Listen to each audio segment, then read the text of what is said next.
semua sahabat radhiyallahu ta'ala anhum jami'an memosisikan dunia cuman titipan sebagai bekal pulang. Awas, ini kelihatan sederhana tapi tajam sebetulnya. Titipan sebagai bekal pulang. Contoh, yang punya rezeki siapa? Allah. Yang punya pengetahuan siapa? Allah. Yang punya kehidupan siapa? Yang punya kita siapa? Allah. Rizki itu bisa materi, uang itu rizki, makanan itu rizki, pakaian itu rizki, keturunan itu rizki, ketenangan itu rizki. Jadi yang punya ketenangan siapa? Allah. Yang punya harta siapa? Allah. Yang punya diri kita siapa? Allah. Pertanyaan saya, antum punya apa? Itu motor di luar punya siapa? Mobil punya siapa? Yakin? Awas. Bulan lalu ada handphone. Mana Hidayat? Iya, saya lebih senang menyebutnya Hidayat. Namanya Marta, saya ingat ya, sebelah sana posisinya tuh.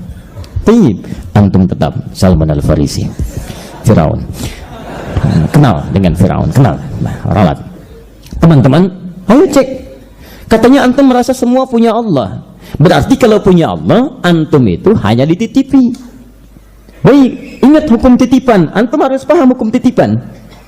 Titipan itu hanya sementara. Kalau punya, berarti abadi sifatnya. Kalau itu punya antum, kemanapun antum pergi akan dibawa. Kok buktinya antum ke kuburan tidak dibawa? Nih handphone, ini kalau antum merasa punya antum, mohon maaf nih, antum kemanapun akan dibawa. Tapi kenapa antum masuk kuburan aja ini nggak dibawa? Akhi, kalau saya dikubur nanti, tolong sertakan handphone saya dengan saya. Itu kan punya saya. Kalau antum kangen, di sekolah aja nggak apa-apa. Masya Allah, luar biasa. Gak bisa. Tuh pakaian antum, kalau merasa punya antum akan dibawa. Jangankan ke akhirat, mohon maaf, alam kubur nggak akan ada yang dibawa. Karena cuma titipan. Titipan itu ketika dititipkan kepada kita, pertama berarti sifatnya sementara. Kedua, kalau sementara berarti ada yang ngambil kan? Baik, boleh nggak kalau pemiliknya mengambil dari titipan itu? Boleh. Baik, boleh nggak kalau saat diambil kita mempertahankannya? Tidak. Boleh nggak saat diambil kita marah-marah?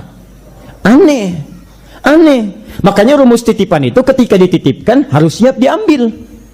Yang ketiga, titipan paling bagus itu adalah ketika diambil dalam kualitas yang menyenangkan pemiliknya. Saya titip ya, Masya Allah, motor dititipkan satu, Masya Allah. Begitu dititipkan, rawat dengan baik, jaga. Begitu kemudian datang pemiliknya, diambil dalam keadaan yang bersih, bagus dan sebagainya. Senang tidak? Senang. Dititipkan, dibiarkan begitu saja. Bahkan ada yang penyok, spion hilang, Masya Allah, dengan macam-macam.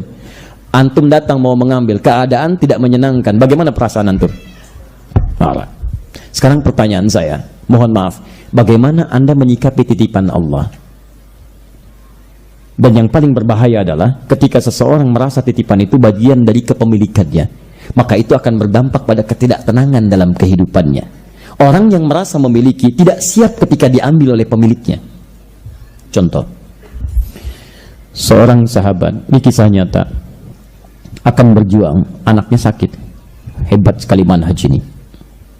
Kemudian ketika akan berangkat berjihad, ia ragu karena ingin merawat anaknya. Kata istrinya, papa berjihad. Dalam bacaan kita sekarang, papa berjihad, biarkan mama yang merawat anak kita. Berangkatlah suaminya. Singkat kata, ketika dia berjihad, anaknya meninggal. Perhatikan Bu, bagaimana baktinya seorang istri yang salihah memberikan ketenangan dalam jiwa suaminya. Ketika pulang, dalam perjuangan usai itu, yang ditanya pertama kali pada istrinya adalah, bagaimana anak kita datang?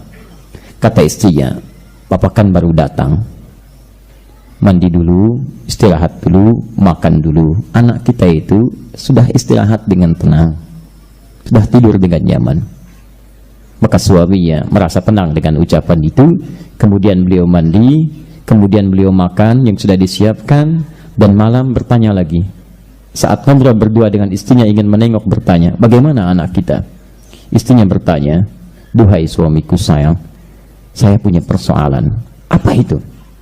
ada seseorang yang dititipi, kemudian tiba pemiliknya datang mengambil titipan itu, tapi orang itu marah-marah ingin mempertahankan itu. Belum sempat diteruskan kisahnya oleh istrinya, suaminya memotong. Siapa orang itu?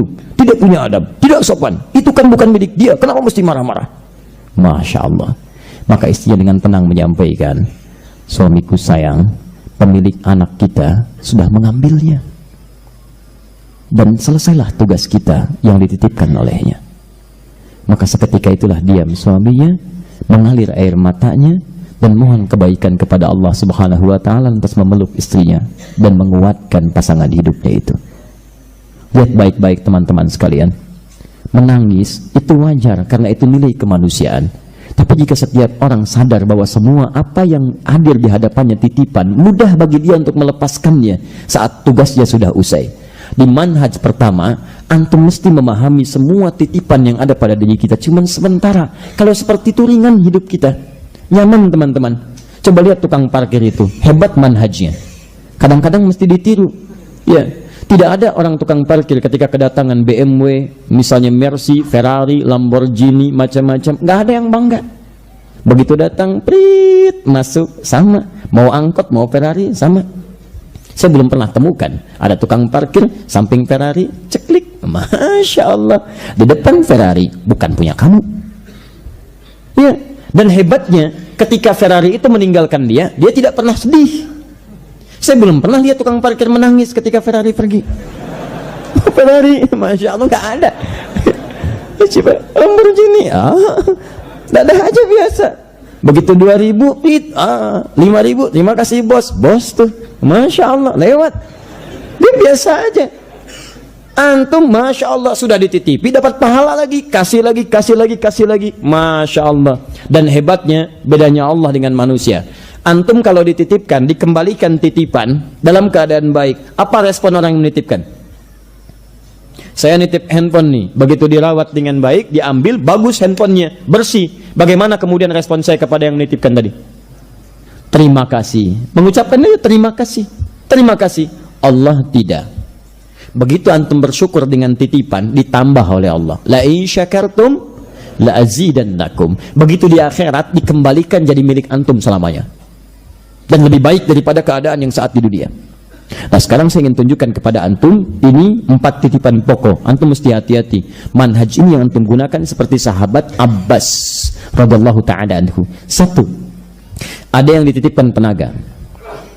2. Ada yang dititipkan pengetahuan. 3. Ada yang dititipkan kedudukan. Dan 4. Ada yang dititipkan harta benda atau kekayaan. Ingat baik-baik, kalau antum pulang dari sini, coba antum ingat-ingat dari 4 ini, apa yang dititipkan kepada antum. Demi Allah saya katakan, antum mesti kenal betul ini, karena ternyata itulah jalan yang mengantarkan anda ke surga. Titipan itu.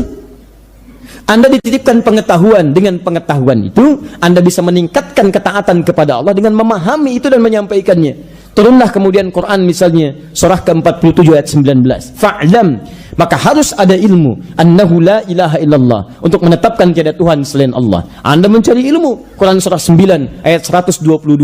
Menambah ilmu, menambah pengetahuan, menambah keimanan, Quran surah 58 ayat yang ke-11. Mulai membaca dengan izin Allah dan nama Allah, Quran surah 96 ayat yang pertama. Tapi apa tujuan semua itu? Untuk mengamalkannya. Quran surah misalnya ayat kedua, ayat keempat, ayat surah kedua ayat ke-44-nya. Surat As-Saffnya dengan segala turunan maknanya. Semuanya ada teman-teman sekalian. Antum yang ketitipan tenaga, ternyata dengan tenaga itu diminta antum beramal. Mulai ke masjid, awas sebelum punah itu tenaganya. Karena kalau tenaga sudah tidak ada, nggak bisa melangkah lagi. Maka muncul dorongan-dorongan untuk mengaktifkan tenaga ini. Makmurkan masjid, Quran surah 9 ayat ke-18. Ayo jalan, hadirkan. Antum yang ketitipan kedudukan, bukan untuk dibanggakan. Kalau cuma bangga, antum telat. Fir'aun sudah duluan. Telat antum. Namrud sudah jagoan, antum ketinggalan. Hukum kedudukan itu, hukumnya ada di Quran, misal surah ketiga Ali Imran ayat ke-26. Allah yang titipkan, bukan antum yang minta. Qulillahumma malikal mulki tu'til mulka man tasha wa tanzi'ul mulka mimman tasha. Terserah Allah. Antum keluarkan uang sebanyak-banyaknya untuk dapat kedudukan, kalau Allah tidak berkehendak, gak akan jadi antum. Nggak akan jadi. Kenapa? Karena Allah yang titipkan. Kadang-kadang ada yang diberikan oleh Allah Subhanahu wa Ta'ala pada orang baik untuk menyebar kebaikannya. Ada yang diberikan pada orang zalim untuk diketahui kezalimannya. Besok-besok diperbaiki keburukan itu. Jadi indah sebetulnya. Hei antum yang punya titipan kedudukan, gunakan untuk mencari surga antum, karena bakal antum ada di situ. Mumpung masih di atas, sebab kalau sudah turun antum, maka nilai antum akan berubah, kesempatan tidak akan didapati lagi. Kan pernah saya kisahkan di tempat ini. Bagaimana kami sampaikan kepada seorang Pak RT, Pak, mumpung jadi RT Pak, kalau besok tak jadi RT lagi, Bapak nggak punya kedudukan itu. Bapak tulis surat, sampaikan ke warga komplek Bapak, ajakan sholat berjamaah ke masjid. Bapak nggak usah peduli berapa banyak yang datang, karena bukan tugas Bapak memastikan siapa datang ke masjid. Tugas Bapak menuliskan surat. Ada yang ke masjid dengan izin Allah, maka Bapak dapat bagian dari pahalanya. Tidak ada yang ke masjid, nggak ada masalah Pak, Bapak dapat pahala dari tulisannya. Begitu itu edaran disebarkan, Masya Allah, luar biasa. Satu orang ke masjid, dua orang ke masjid, dapat pahalanya. Kan jabatan cuma sebentar. Ustaz, yang ke masjid 1, 2 orang, 5 orang, besok kita ganti pacaranya. Subuh kita ke masjid, Sabtu aja dulu Pak, kita beli buah malam-malamnya. Masya Allah, beli buah, database-nya ada. Pulang dari masjid kita kunjungi. Assalamualaikum Pak, apa kabar? Baik, Alhamdulillah. Tumben ke sini Pak. Iya, tadi kami ke masjid, Bapak nggak ada, kami kira sakit bawa buah. Masya Allah. Besoknya ke masjid dia. Masjid. Betul Pak, begitu datang. Pada ke masjid akhirnya. Alhamdulillah. Di antum mumpung masih punya kebijakan, punya polisi di situ, kebijakan, ada kedudukan, manfaatkan. Ya, bikin kebijakan-kebijakan yang baik. Larangan berkata-kata yang tidak baik. Ayo, bikin. Begitu tuliskan. Masya Allah, pahala untuk antum dalam kebaikan-kebaikan. Di teman-teman, harta juga begitu. Begitu dititipkan, sama lihat pesan Al-Quran ketika mengisahkan Qarun. Quran surah ke-28 ayat ke-77 itu. Wabtaghi fima atakallahu daral akhirah wala tansa nasibaka minad dunya. Hei, harta ini itu bekal terbaik kamu mencari surga. Kamu tidak harus melupakan dunia, silahkan dapatkan dunia secukupnya yang kamu perlukan. Anak-anak, ayo, yang terbaik sekolahnya, yang paling bagus, yang mendekatkan dengan Allah. Antum nikmati kehidupan dunia, yang sebutuhnya antum wajar dapati. Nabi pernah mengajak Abu Dzar Al-Ghifari. Begitu lihat gunung Uhud, kata Nabi, hei Abu Dzar, kalau saya diberikan emas sebesar gunung ini, maka yang pertama saya lakukan adalah memenuhi hajat saya, melunasi hutang-hutang saya. Setelah itu cukup kebutuhan saya berikan kepada orang yang membutuhkannya. Titipan. Di kalaman haji kita gunakan dalam kehidupan kita. Kita nikmat dan tidak pernah merasakan kehilangan. Di kadang-kadang saya suka bingung saya. Ada orang merasa rugi pada apa yang dia tidak punya.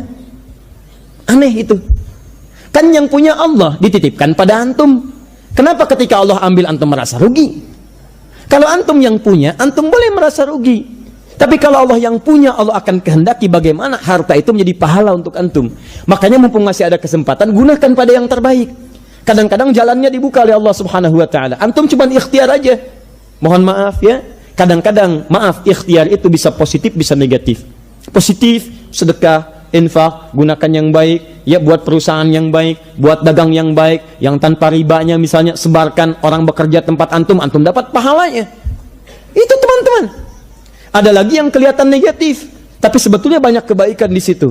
Misal, harta orang halal, orang baik, hartanya halal. Harta orang tidak baik, maaf, rizkinya yang haram. Datang antum ke masjid, Masya Allah, sepatu baru beli Pak.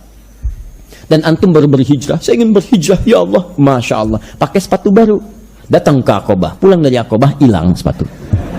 Misal, ya Allah, kenapa ya Allah? Kenapa? Masya Allah. Why me? Why not? Kata Allah. Masya Allah.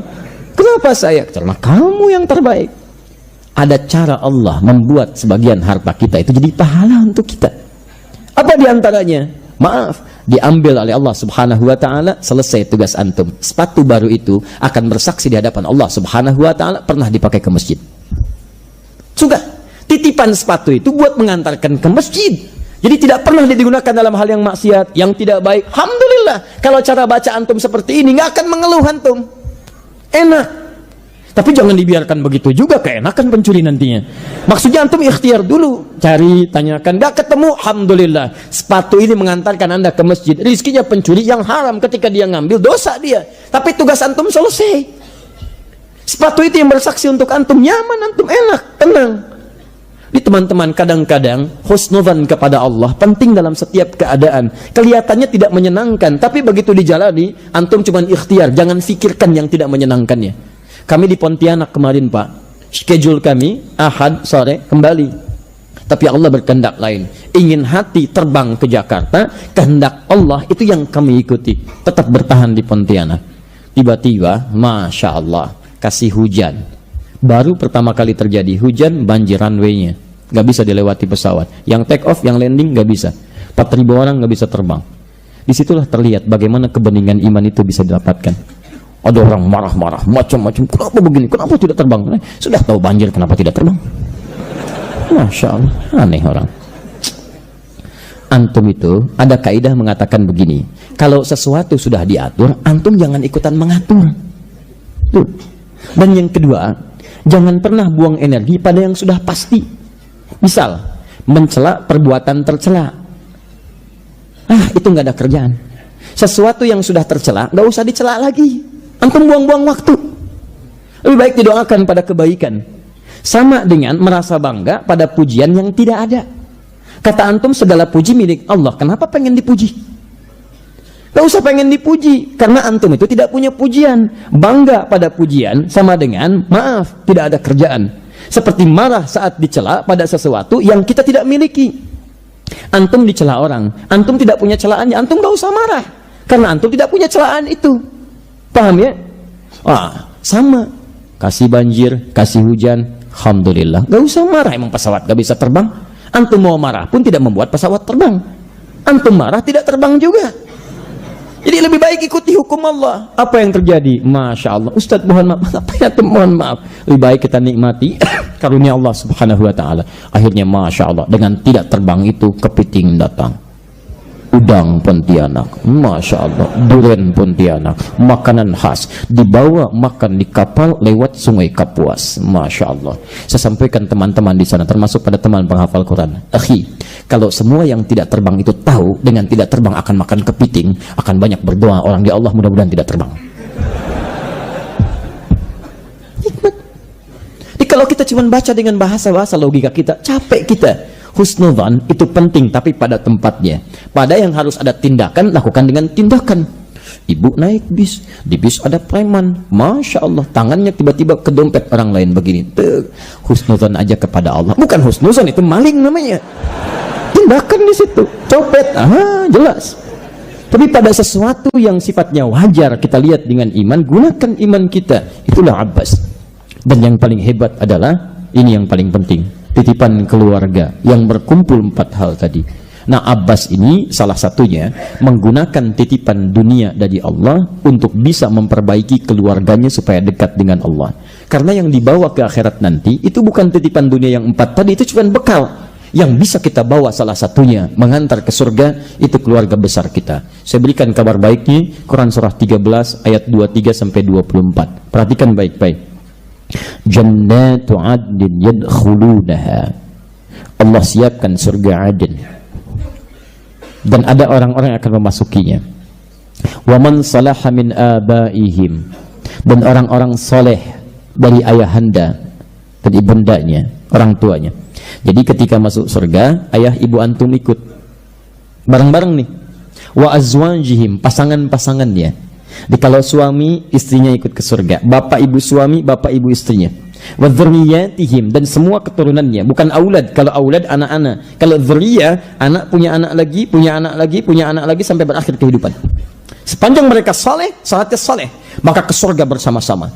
Tidakkah Anda bisa membayangkan dalam pelukan dunia tadi saya lihat seorang ibu bawa anaknya timang, senyum begini. Apa Anda tidak mempersiapkan kehidupan akhirat nanti? Bagaimana jika suatu saat berpisah? Karena sudah ada kisah di masa lalu, suami berpisah dengan istrinya, seperti Nabi Nuh, Nabi Lut berpisah dengan istrinya. Istri berpisah dengan suaminya, seperti Asia berpisah dengan Fir'aun.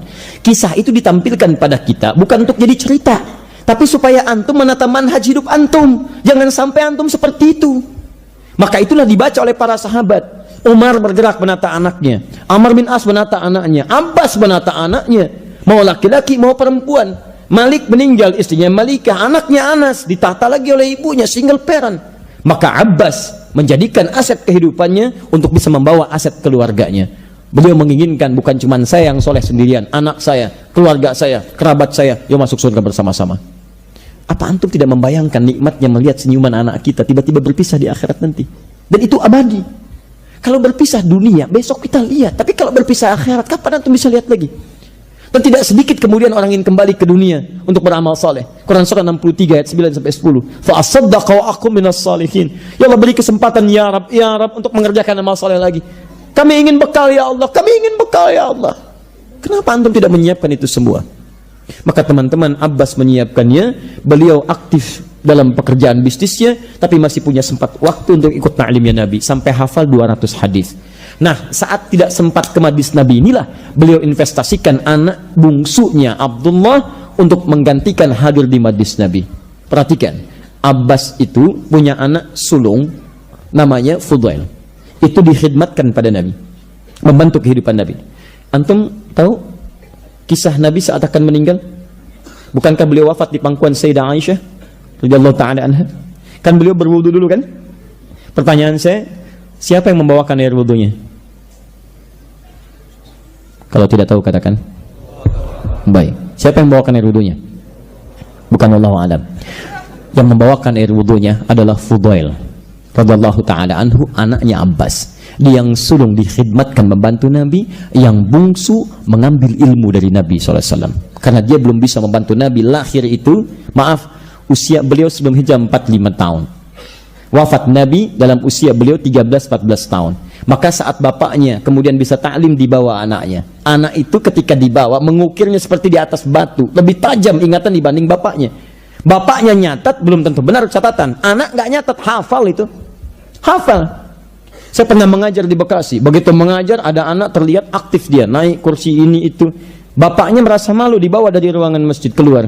Saya bilang, tolong biarkan. Gak apa Ustaz, dia keluar. Begitu keluar, dia ulangi kata-kata saya dari awal sampai terakhir dia keluar. Saya bilang, tolong masukkan kembali anaknya, karena dia lebih pandai daripada bapaknya. Masuk anaknya.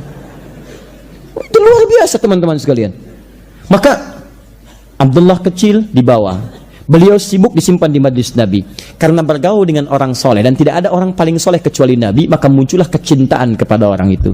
Ini manhaj yang kedua. Jika ada orang soleh di dekat antum, maka cobalah dekatkan anak-anak antum dengan yang bersangkutan. Dekat dengan tukang minyak wangi, kedapatan bau harumnya. Ya, dekat dengan yang macam-macam yang kotor, kedapatan bagian dari kotorannya. Antum dekatkan dengan yang baik, maka Masya Allah, muncul kecintaan pada Nabi. Ingin belajar dengan Nabi, bahkan ingin menginap di tempat Nabi menginap. Dari mana celahnya? Dicari oleh beliau. Nginapnya di mana sekarang? Di rumah bibinya Sayyidah Maimunah. Saya ingin menginap di tempat itu saat Nabi ada di situ. Kecintaan muncul, segalanya ada. Masya Allah, saat wafat Rasulullah SAW, anak ini baru berusia 13 mau ke 14 tahun. Bapaknya hafal 200 hadis, anaknya hafal 2000 hadis. Dan setiap hadisnya disampaikan, bapaknya dapat pahalanya. Sampai ulama mengabadikan dalam kitab hadisnya, ketika disebutkan kalimat Abdullah, hilang Abdullahnya, ibnunya muncul, Abbasnya yang muncul. An ibni Abbasin, anak Abbas, anak Abbas, anak Abbas. Apa maksudnya? Ingin memberikan pesan kepada kita para ulama hadis. Hei, Abbas itu keluarga Nabi, sahabat Nabi, pengusaha sukses, surganya dekat dengan Nabi SAW, dan Masya Allah, dibalik kesuksesannya bisa membuat anaknya pun sukses. Antum bukan sahabat Nabi, bukan paman Nabi, maaf tidak sekaya Abbas, surga belum terjamin, tidak ada ayat Quran menjamin Quran antum, dan tidak ada ayat Quran menjamin surga antum. Pertanyaannya, hei antum sekalian para ayah, berapa banyak waktu antum diinvestasikan untuk membuat pendidikan terbaik untuk anak-anaknya? Kadang-kadang kita suka tidak adil, berangkat gelap, pulang gelap untuk mencapai dunia. Bukankah dunia itu dibawa untuk memberikan nafkah terbaik untuk keluarga? Aset paling hebat itu anak-anak, keluarga kita. Jangan sampai semangat kita mengejar di luar melupakan keluarga kita, itu yang paling bahaya. Ya.